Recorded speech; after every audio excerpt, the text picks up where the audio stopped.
mata diklatnya beda-beda. Tidak, ada beberapa mata diklat yang di dasar ada, lanjut ada, mahir ada. Jadi tingkat kedalamannya yang dibedakan teman-teman semua. Gitu. Kira-kira kurang lebih ada sekitar 13 materi ajar ya pada diklat berjenjang ini. Cuman tingkat kedalamannya pasti berbeda-beda. Itu teman-teman semuanya. Nah, untuk semua jenjang, tugas mandirinya itu sama, yaitu 210 CP. Kalau dilaksanakan setiap hari, itu kira-kira kurang lebih 25 hari. Begitu. Nah, ini adalah eksistensi dari diklat berjenjang. Tadi ya, sudah tujuannya di sini, yaitu pemenuhan tuntutan standar kompetensi dan kualifikasi guru PAUD. Yang kedua adalah optimalisasi tugas utama peran dan kedudukan guru PAUD. Yang ketiga adalah adanya faktor pendukung kebijakan layanan PAUD berkualitas. Yang keempat adalah untuk sarana pengembangan karir guru PAUD. Yang kelima tujuannya adalah untuk fasilitasi profesionalisasi guru PAUD. Nah, untuk pengembangannya teman-teman kami sudah membuat pengembangan tadi ya, yang dulunya tidak ada yang namanya luring tersistem, luring saja gitu ya, sehingga data teman-teman para peserta diklat berjenjang ini tidak tercatat oleh kami. Gitu. Nah, dengan adanya pengembangannya, kami buat tersistem supaya apa? Teman-teman itu tercatat kapan ikut dasar, kapan ikut lanjut, kapan ikut mahir, begitu. Dan pelatih-pelatihnya juga ada di dalam sistem. Dan kami juga membuat pengembangannya melalui daring kombinasi. Teman-teman belajar secara mandiri dulu, begitu di dalam sistem. Nanti ada pertemuan tatap mukanya dengan para pengajarnya. Yang berikutnya kami juga mengembangkan konten-kontennya sesuai dengan kekiniannya juga. Dan ketiga adalah pengembangan kemitraan dengan LPD. Kami sudah bekerjasama gitu dengan para LPD yang ada di seluruh Indonesia, ada 236 LPD. Dan berikutnya adalah pengembangan SIM pendataannya supaya data teman-teman itu tidak hilang begitu. Nah, nanti Bunda kami mohon nanti ini ya Bun bisa ditambahkan NPSN-nya ya kalau misalnya mau mendaftarkan guru-guru pada ikut diklat berjenjang. Karena apa? Karena NPSN ini penting pada saat kita menghitung raport pendidikan itu NPSN itu menjadi salah satu bagian yang sarana untuk menghitungnya begitu. Nah, teman-teman semuanya, dalam rangka pengembangan diklat berjenjang ini, kami menyiapkan sumber dayanya ya.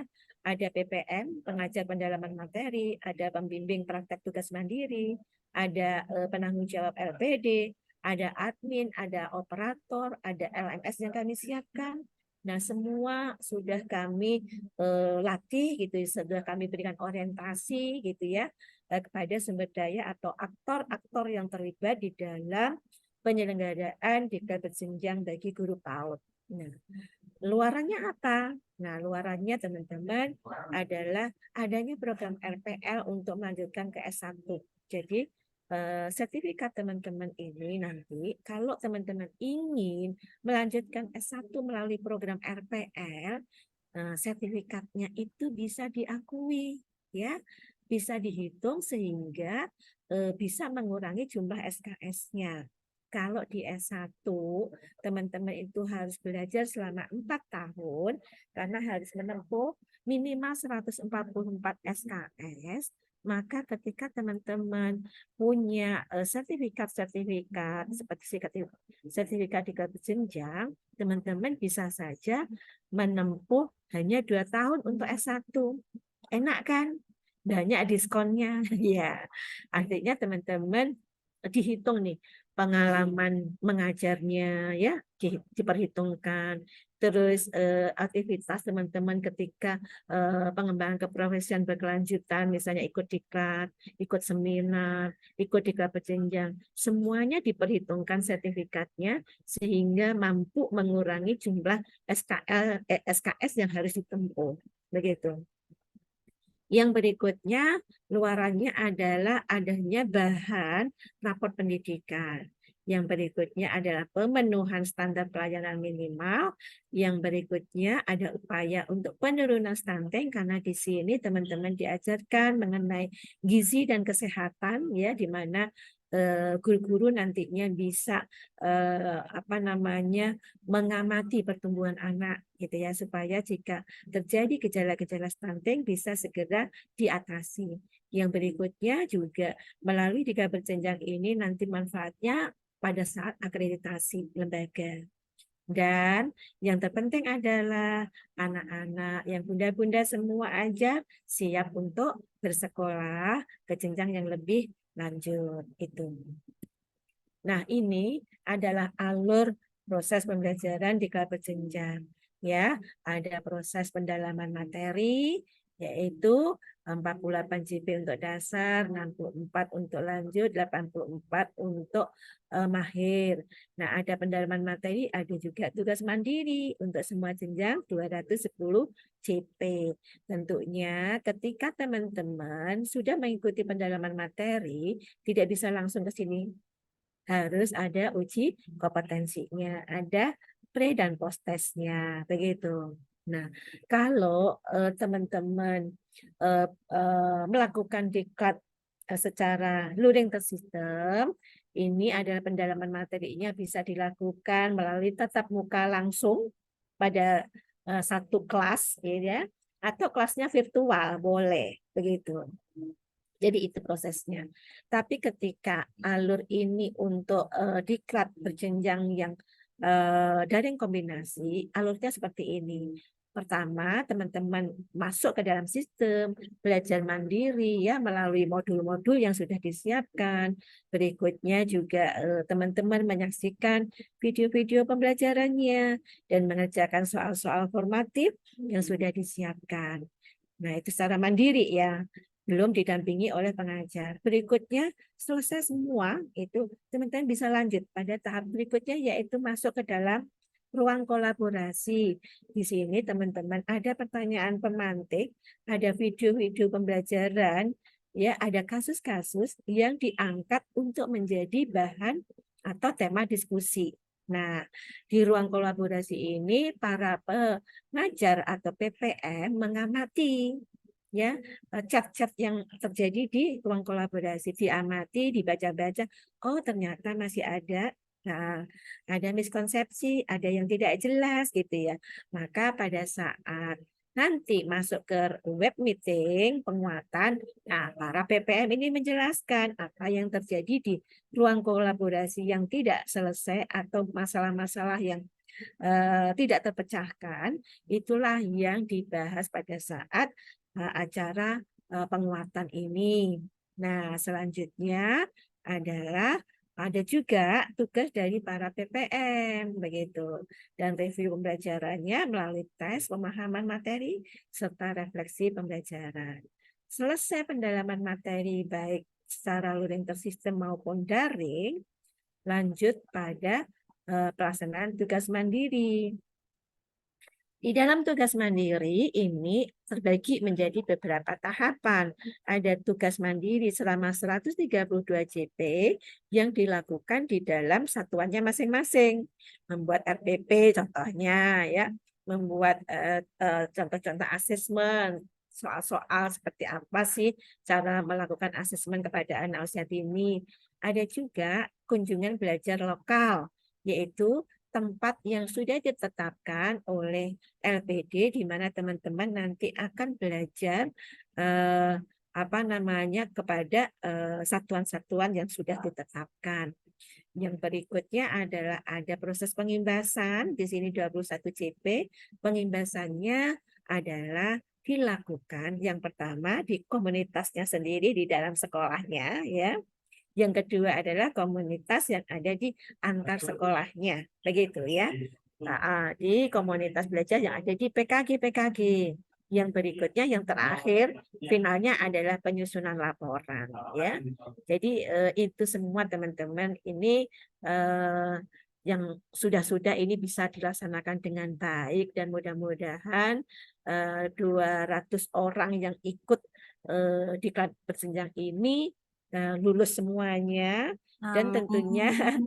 nanti ada pendampingan khusus ya, tidak hanya ikut tiga berjenjang, tapi ada proses pendampingan yang dilakukan oleh para mentor, ada supervisor yang mendampingi selama 6 bulan ya kurang lebih ya, dari Istolaram begitu, yang didesain oleh Istolaram. Dan sekarang ini teman-teman kami sedang meng-ATM-kan ya, ambil tiru modifikasi dari apa yang sudah dilakukan oleh Istolaram. Kami Dilarang. belajar dengan Istolaram begitu, untuk bagaimana kalau diklat-diklat berjenjang di daerah lain yang tidak didampingi Istolaram juga punya kesempatan untuk diberikan pendampingan. Sekarang sedang berproses untuk menyusun pedoman-pedomannya sampai dengan bagaimana kita melatihkan kepada para calon-calon pendamping nantinya supaya paham apa yang akan dilakukan sebagai tugasnya seorang pendamping.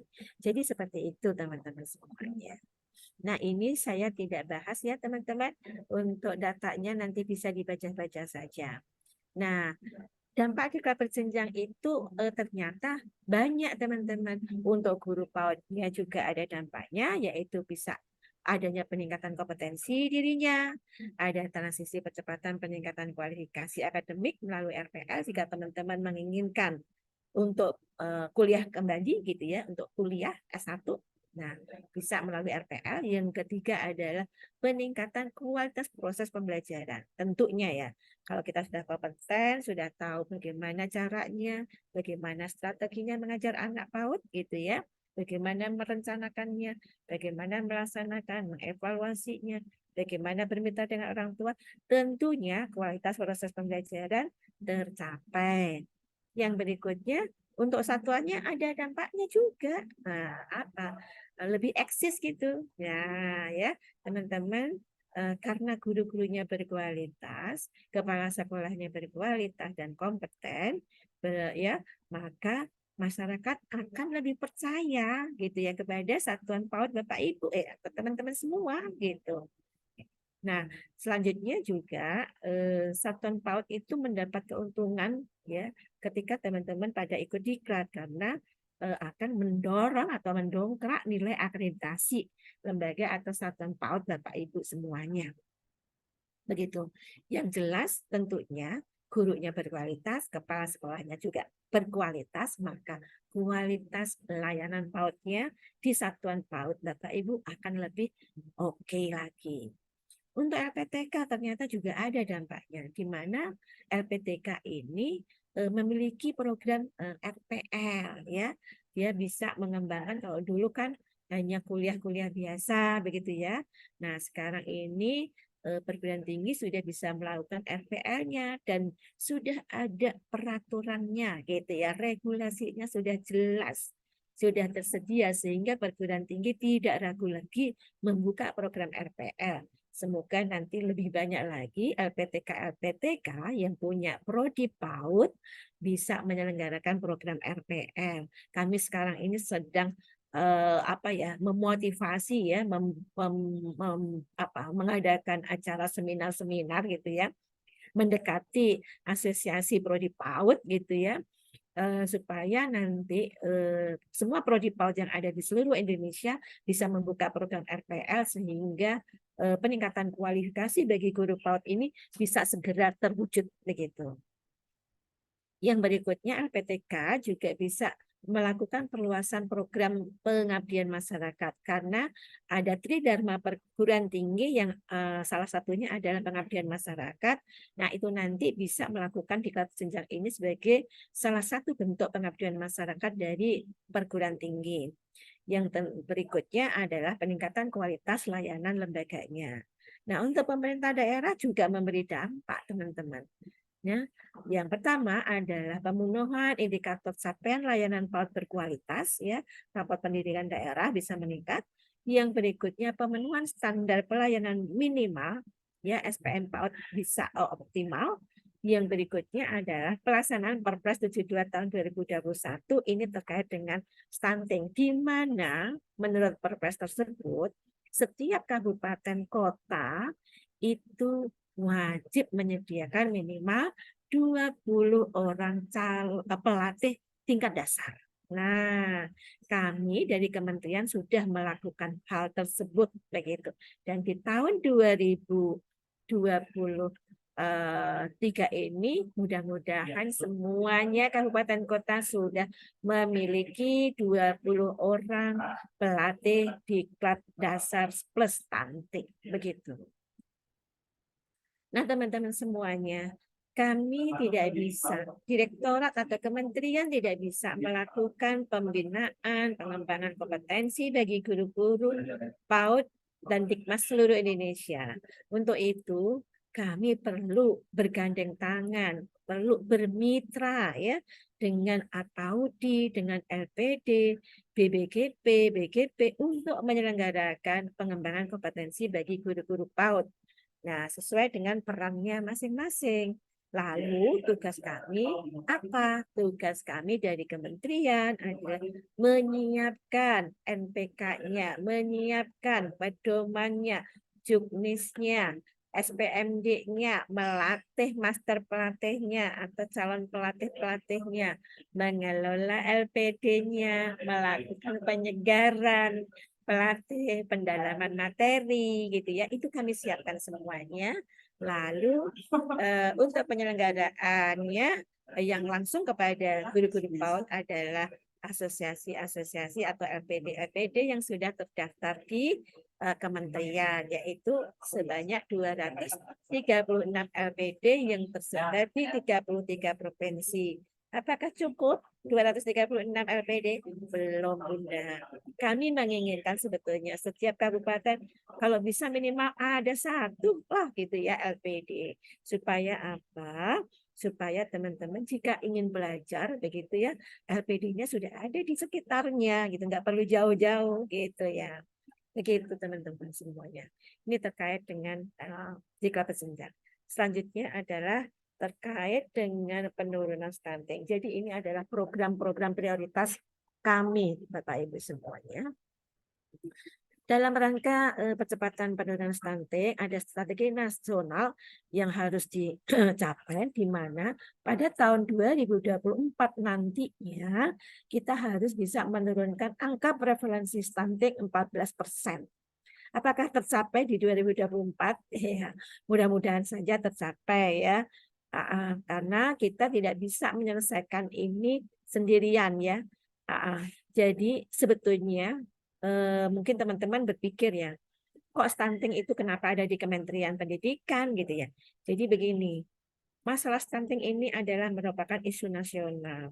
Jadi penyelesaian stunting ini tidak hanya bisa selesai pada Kementerian Kesehatan saja. Jadi banyak pihak yang harus dilibatkan, banyak kementerian lembaga yang terlibat sehingga perlu ada yang mengkoordinir, yaitu di Setwapres yang mengkoordinir proses atau pencapaian strategi nasional ini. Jadi Setwapres mengkoordinasikan semua kementerian yang menggarap stunting, termasuk di dalamnya adalah Kementerian Pendidikan melalui guru-guru PAUD. Nah, sekarang saya mau tanya teman-teman, mengapa guru PAUD kok diminta ikut cawe-cawe gitu ya untuk menyelesaikan stunting ini? Apa alasannya? Silahkan Silakan bisa berpendapat. teman-teman. Open mic juga boleh ya. Silakan. Kenapa kok guru PAUD ikut-ikutan gitu? Ayo teman-teman Silakan. semuanya, silakan. Saya Bunda. Oke, monggo. Silakan. Boleh ya? Boleh sekali, boleh sekali. Ya, mungkin pokoknya aku berani gitu aja. Oh iya, harus dong. Iya.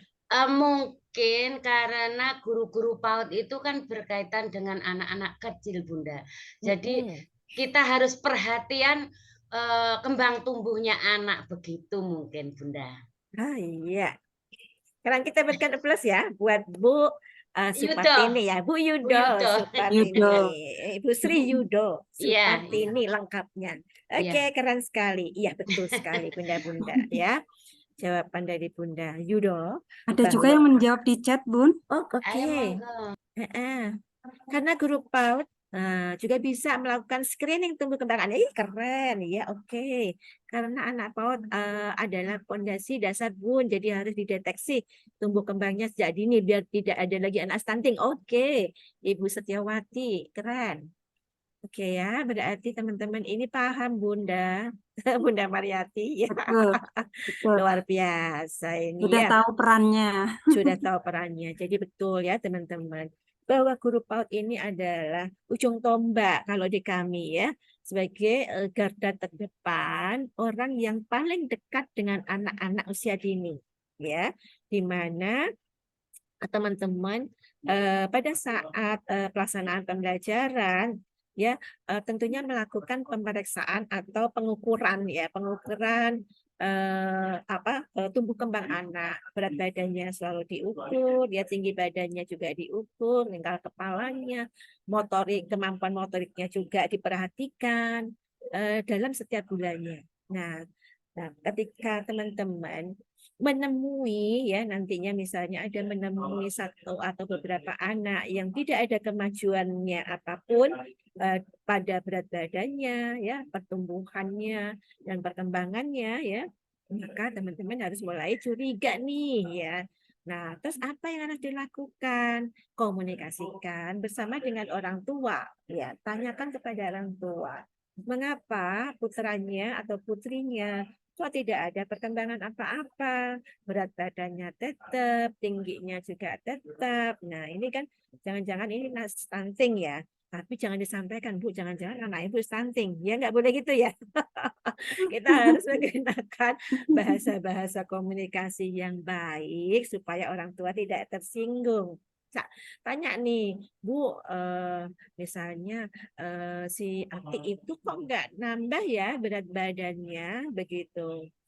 Nah, gimana di rumah? Mau makan enggak? Makannya teratur tidak? Oh, teratur makan. Dia mau kok makannya. Nah, pertanyaan berikutnya harus digali lagi. Terus yang dia sukai makanannya seperti apa? Bagaimana cara mengolahnya? Apakah ada air bersih juga di sekitar rumahnya? Itulah beberapa faktor yang bisa mempengaruhi terhadap pertumbuhan Stunting. anak stunting ya. Jadi ketika kita tahu hal tersebut, tentunya ada upaya-upaya yang harus kita lakukan.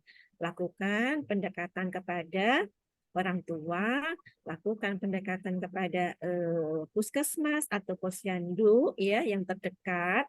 Disampaikan bahwa di TK kami, di PAUD kami ada misalnya 3 anak atau 4 anak atau beberapa anak ya yang kok pertumbuhannya kok tidak ada perkembangan dari bulan ke bulan begitu. Mungkin nanti dari pihak posyandu dan dari puskesmas bisa datang gitu ya untuk melakukan pemeriksaan, pengukuran kembali begitu ya, pengecekan dan kalau bisa diberikan vitamin-vitamin dan makanan tambahan. Itu. Dan selain daripada itu, teman-teman karena teman-teman ini adalah orang yang terdekat dengan para orang tua anak-anak usia dini bisa menunjukkan atau bisa mengajarkan kepada para orang tua bagaimana sih caranya menstimulasi anak yang benar gitu ya. Diajarkan tuh pada saat parenting sehingga nanti orang tua itu paham apa yang harus dilakukan. Jadi seperti itu. Iya, ini betul ya. Ini ada yang buat komen bahwa selain memberitahukan kepada orang tua, kami juga berkonsultasi dengan bidan desa. Oke, keren. Iya betul. Bidan desa boleh ya. Dengan apa namanya kader-kader posyandu juga boleh. Di situ juga ada bidannya ya biasanya. Itu disampaikan supaya segera ada penanganannya begitu. Nah, ini ada tadi perpresnya saya tadi sudah sampaikan. Ya, ini juga menjadi dasar kami untuk melaksanakan 3 berjenjang ini. Dengan adanya perpres ini kita punya sebuah regulasi untuk menyelenggarakan 3 berjenjang. Ini adalah data kabupaten kotanya. Nanti tidak kami bacakan ya. Bisa dipelajari teman-teman. Kita lanjut, ini data juga. Nah, Sekarang kita beralih kepada transisi PAUD SD yang menyenangkan. Sudah pada dengar teman-teman soal transisi PAUD SD yang menyenangkan? Sudah, Bun. Nah, sudah dipraktekkan ya? Kalau PAUD pasti menyenangkan harusnya. Oke, iya. Yang tidak menyenangkan biasanya di SD. SD. Iya. SD, di SD, betul Bunda. Betul. Iya. Jadi transisi PAUD SD yang menyenangkan, mengapa itu penting kita lakukan ya supaya pada saat anak berpindah dari PAUD ke SD tidak ada sebuah patahan gitu ya. Kok bedanya jeglek gitu ya, kalau orang Jawa jeglek banget gitu ya. Di PAUD itu metodenya bervariasi, dengan model belajarnya adalah bermain. Ketika masuk SD harus duduk diam, lipat tangannya di meja, mendengarkan gurunya mengerjakan LK atau mengerjakan tugas dari Iya. modul-modulnya. Ya, itu membuat anak-anak terkaget-kaget dan bahkan ada yang stres untuk masuk SD, takut begitu ya. Jadi teman-teman semua, transisi PAUD ke SD ini sudah dilonceng oleh Pak Menteri melalui Merdeka Belajar episode ke-24. Siapa yang mengikuti? Waktunya nggak pas, Bun. Kami lagi ngajar. Iya, Bun. Jujur. Iya, nggak apa-apa. Nanti teman-teman bisa cari nih di YouTube-nya Merdeka Belajar episode ke-4. Ya, sekarang sudah episode keberapa? Sekarang ini sudah episode ke-25. Yang ke-25 itu tentang apa? Ada yang tahu? Ada yang tahu nggak? Yang ke-25 adalah terkait dengan 3 dosa besar pendidikan. Ya, jadi itu teman-teman.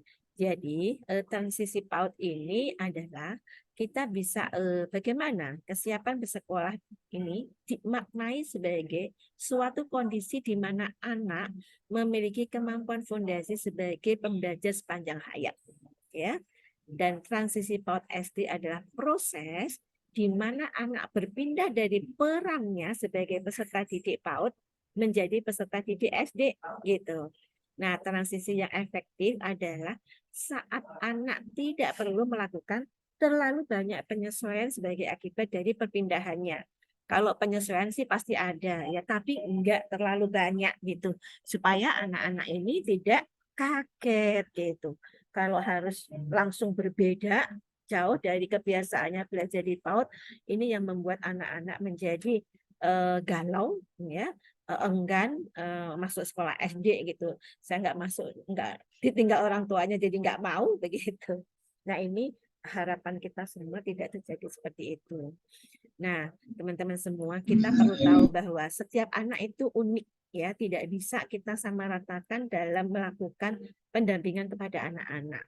Punya karakter yang berbeda ya, latar belakang keluarga yang berbeda ya, punya gaya belajar berbeda-beda. Untuk itu kita sebagai guru pada saat merancang pembelajaran harus paham nih.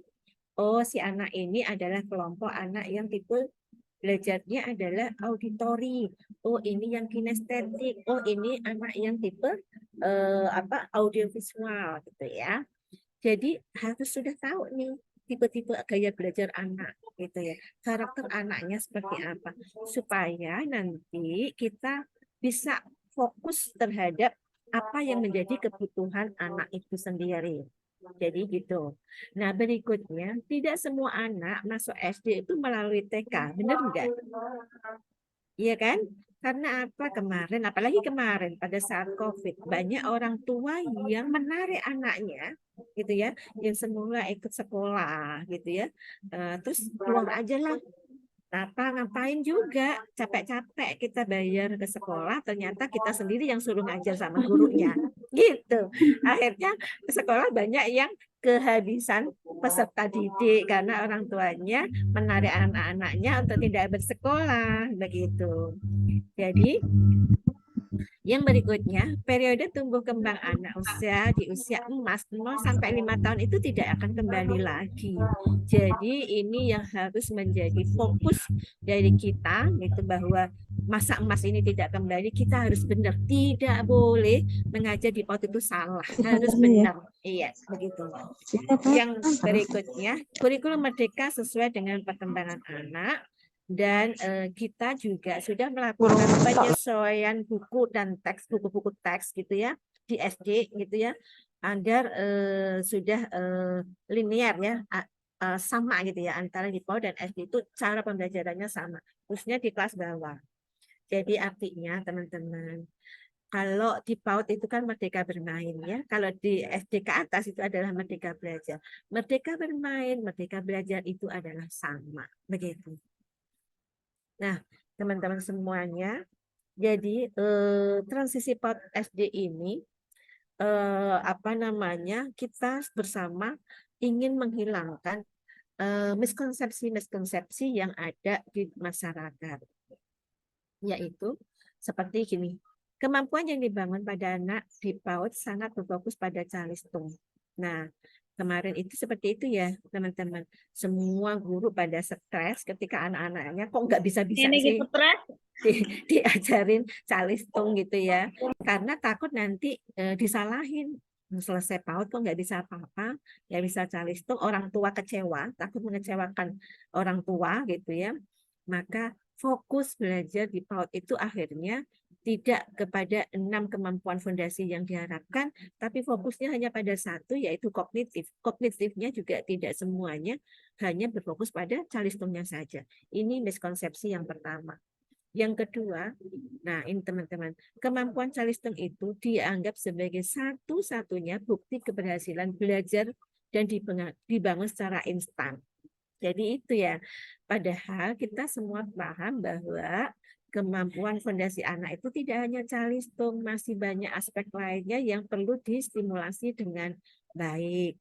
Nah, yang berikutnya tes calistung masih diterapkan sebagai syarat untuk masuk SD, benar nggak? Waktu kemarin-kemarin, meskipun sudah ada edaran dari zaman tahun berapa itu, sudah keluar edaran, tapi tetap saja di SD diberlakukan tes masuk calistungnya, ya.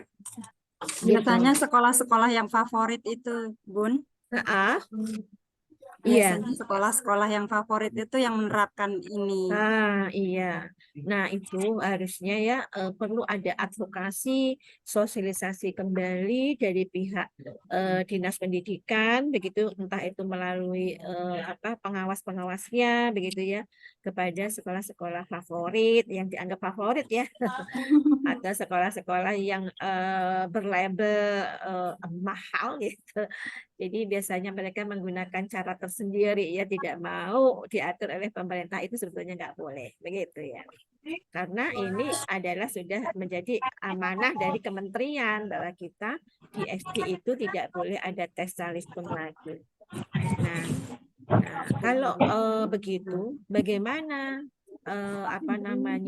apakah guru-guru PAUD itu tetap harus berfokus pada calistungnya atau tidak gitu? Kalau tidak berarti aman dong Bu, saya kadang nggak usah stres ya, hilang stresnya gitu. Tinggal nanti guru-guru SD yang jadi stres karena anak-anaknya belum pada bisa calistung, padahal tidak seperti itu ya. Ketika 6 kemampuan fondasi ini terstimulasi dengan baik, mengajarkan baca tulis hitung itu cuma sebentar. Begitu. Bunda boleh ya mateng ya. Saya kira itu juga berkaitan dengan wali murid, Bunda. Kita harus betul-betul parenting. Karena apa? Karena wali murid itu cenderung anaknya sudah bisa baca tulis. Iya, itu betul, loh Bu. Terus ada di tempat kami itu masih kecil TK itu di leskan. Kursus ya, kursus. Iya, ya itu yang betul-betul ibu bunda-bunda perhatikan parentingnya nanti. Iya. Tapi dengan catatan SD-nya itu juga begitu nanti. Alhamdulillah tadi sudah di pembukaan acara ini Pak Kadin kami menyampaikan bahwa nanti di SD sama SMP itu akan ada parenting Pak Bun. Oke. Alhamdulillah Mm-mm. itu tadi. Iya. Sekedar info ya Bunda. Oh iya, terima kasih. Ini mah apa namanya informasi terbarunya ya. Iya, Bunda, betul. Jadi kadang guru-guru PAUD ini merasa ada apa ya, apa challenge dari para orang tua, di mana orang tua berharap sekali anaknya selesai PAUD, eh, dia sudah bisa calistung. Menurut pemikiran para orang tua, ya, yang salah nih, yang miss itu adalah semakin cepat anak bisa calistung itu menunjukkan anaknya cerdas. Kadang itu begitu ya. Jadi maka cara pembelajarannya ya yang dilakukan oleh guru supaya anaknya cepat calistung adalah melakukan sistem drilling ya, padahal itu tidak boleh gitu ya. Sistem drilling itu tidak boleh diberikan kepada anak-anak. Boleh belajar calistung tapi dengan bermain begitu, dengan cara-cara yang menyenangkan, tidak membuat anak bosan, tidak membuat anak menjadi apa ya, tegang harus menghafalkan ya, ikut les sana sini gitu ya supaya anaknya cepat. Bahkan kadang orang tua merasa bahwa keberhasilan sebuah PAUD itu ditentukan jika anak lulus dari PAUD-nya sudah bisa calistung. Ada anggapan seperti itu. Maka kan kadang ada orang tua yang nggak usah deh sekolahin di PAUD Mekar. Kenapa? Ini buktinya. Anak saya kemarin itu ya yang nomor 1 sekolah di situ, selesai sekolah di PAUD itu nggak bisa apa-apa. Orang kerjaannya nyanyi gitu ya, tepuk-tepuk tangan, lompat-lompat itu yang dilakukan gitu. Nah, supaya tidak terjadi seperti itu, kemarin pada saat PPDB ya teman-teman harusnya parentingnya berjalan, dijelaskan kepada para orang tua bahwa di PAUD itu tidak hanya fokusnya pada calistung.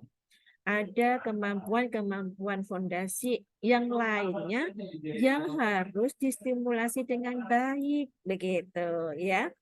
Jadi di awal tuh harus sudah ini loh gitu, supaya orang tua paham di awal visinya sama begitu.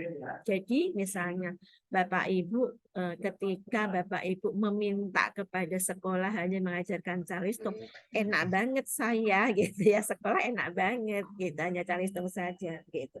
Sementara tanggung jawab kami untuk menyiapkan anak-anak ke sekolah itu tidak hanya di calistungnya saja. Dan disampaikan juga bahwa kementerian sekarang sudah ada yang namanya program transisi PAUD ke SD dan ada kebijakan tidak boleh melakukan tes calistung pada saat mendaftar di SD. Nah, kalau teman-teman segan menyampaikan kepada orang tua, ambil aja Bun video-video yang sudah ada di YouTube gitu ya, yang dikeluarkan oleh kementerian nanti untuk mengedukasi para orang tua. Kirimkan ini loh gitu penjelasan Pak Menteri, ini loh contoh-contohnya ya, bahwa ada penjelasan tentang dilarangnya kita melakukan tes calistung itu akibatnya seperti apa, itu ada di video-video yang sudah disiapkan. Nah, selain daripada itu teman-teman, untuk transisi PAUD ke SD ini semua kami siapkan ya, mulai dari surat edarannya ya, alat bantunya, terus buklet-bukletnya sudah disiapkan. Kami adakan orientasi kepada kepala-kepala bidang PAUD ya, dan kepala bidang GTK serta bunda-bunda yang ada di Pokja PAUD ya di setiap kabupaten kota sudah diorientasi, sudah dilatih tentang transisi PAUD ke SD. Tapi ternyata kadang kami menerima artikel-artikel gitu Bun gitu ya, masih saja terjadi miskonsepsi.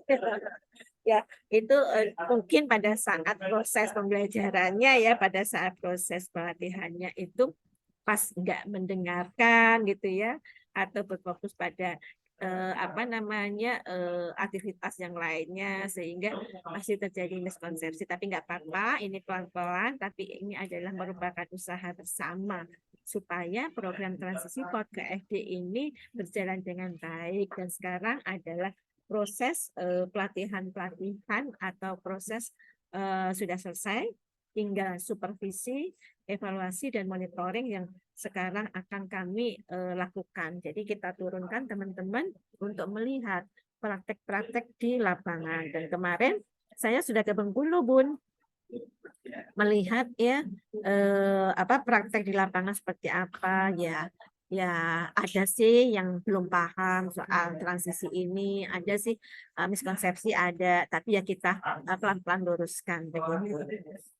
Ini kita lanjut ya. Ini adalah program transisi. Jadi dalam rangka transisi PAUD ke SD ini teman-teman, ya kami tadi sudah sampaikan bahwa kita sudah melatih semua unsur yang ada di dinas, bahkan bunda-bunda PAUD juga kita latih. Kita siapkan semua alat bantunya, modulnya, ya buklet-bukletnya, surat edarannya, template-nya sudah kita siapkan supaya tidak merepotkan teman-teman yang ada di dinas, tinggal ambil, print, bagikan begitu, advokasi ke lapangan gitu. Dan kita juga sudah membentuk adanya komunitas ya untuk atau forum guru TK dan SD ya Bun, forum komunikasi ya PAUD dan SD. Jadi bergabungnya guru PAUD dan guru SD begitu. Dan sudah kami latih setiap kabupaten ada 2 orang gitu ya untuk PCP-nya. Nanti dari 2 orang di kabupaten itu yang akan melakukan pengimbasan di setiap kabupaten kotanya. Nah, selain daripada itu teman-teman, kita diberikan kesempatan untuk ikut pelatihan di PMM. Jadi secara mandiri teman-teman bisa ikut pelatihan di sana, dan sekarang sudah terdaftar atau yang sudah mendaftarkan untuk ikut sebanyak 5.000 orang. Sudah sold out itu ya, kalau kita jualan sudah habis kuotanya gitu teman-teman. Ya, ini terkait dengan transisi. Nah, ini dukungan Pemda. Pemda harus selalu melakukan advokasi kepada guru ya, kepada kepala sekolah baik di SD maupun di di PAUD.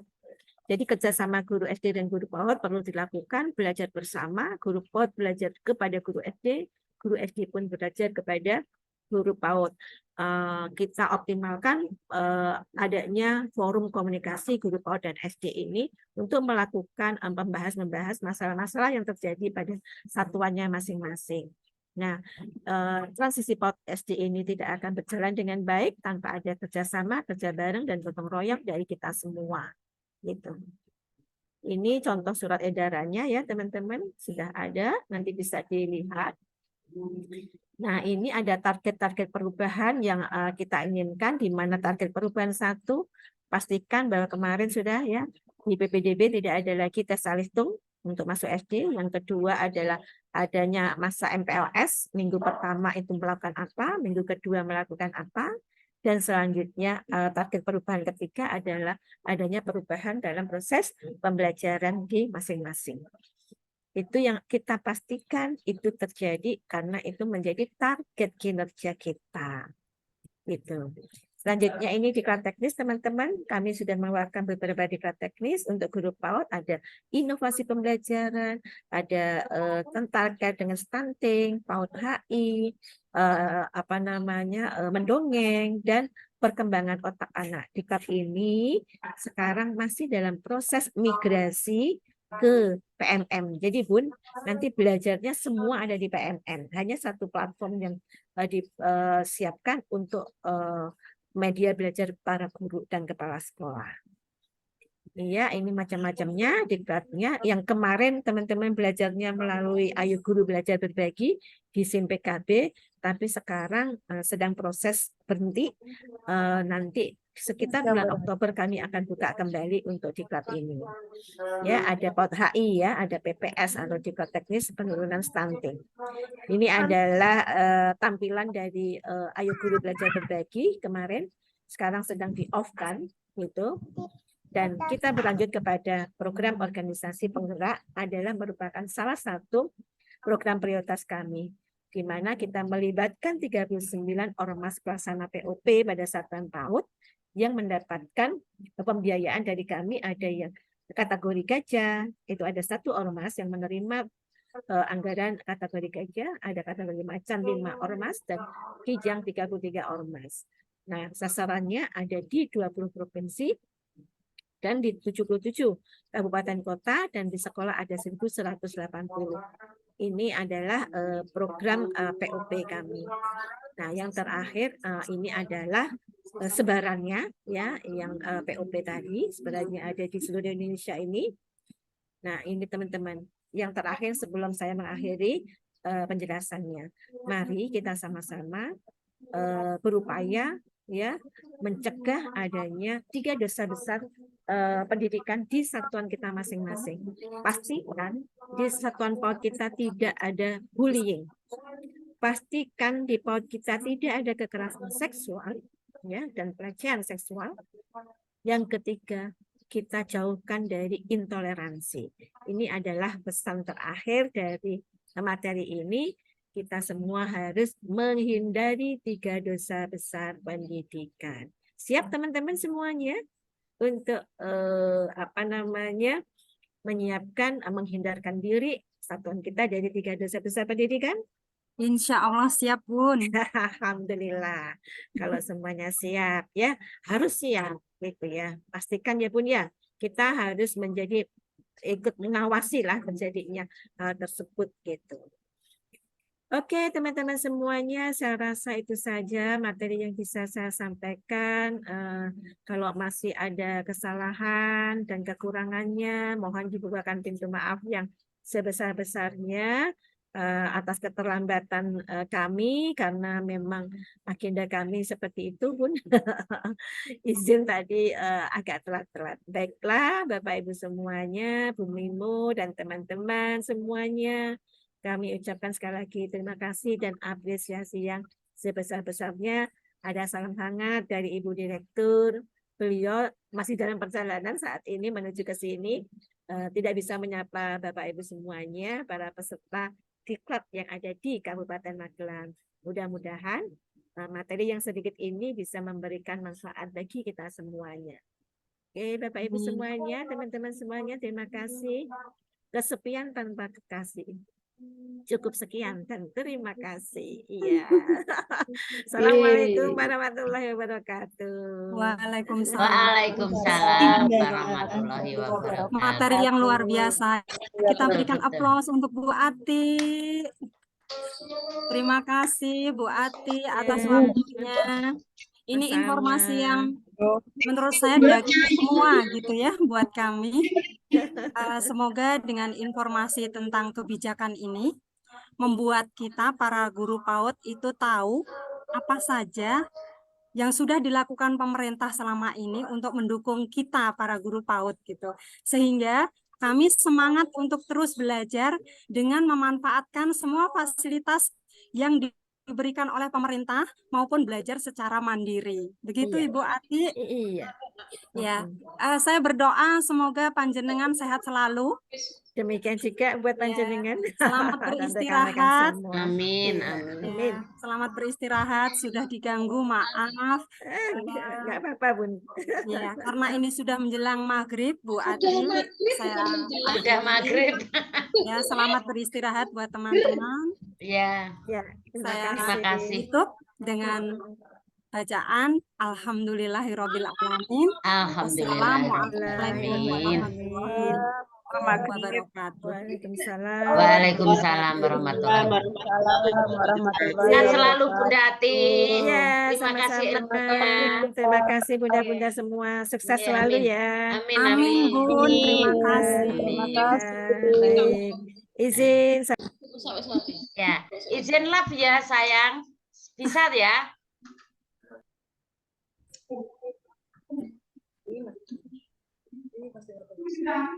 Umar. Ini izin live bisa. Saged, monggo sudah maghrib. Makasih ya. Ya wes. Besok Sukses jumpa lagi selalu jam 10 semuanya. ya. Ilmunya bagus, Jan. Jan. Sip. Terima kasih. Jangan lupa para menti resume tetap di pukul 20 nggih. Cepat selesai lebih baik. Panjenengan dan istirahat, besok kembali di jam 10. Terima kasih. Mbak Yani pamit ya. Terima kasih untuk hari ini. Oke, Mbak Sehat Eli, semua. terima kasih. Terima Terima kasih, kasih Bu buat Eli. semuanya. Sehat-sehat Izin selalu live buat ya semuanya. teman-teman. Bunda. Ya Bu Eli. Bunda Yo Li. Mbak Lis, monggo magriban. Nggih. Nggih, Yuk, di sini monggo. Assalamualaikum.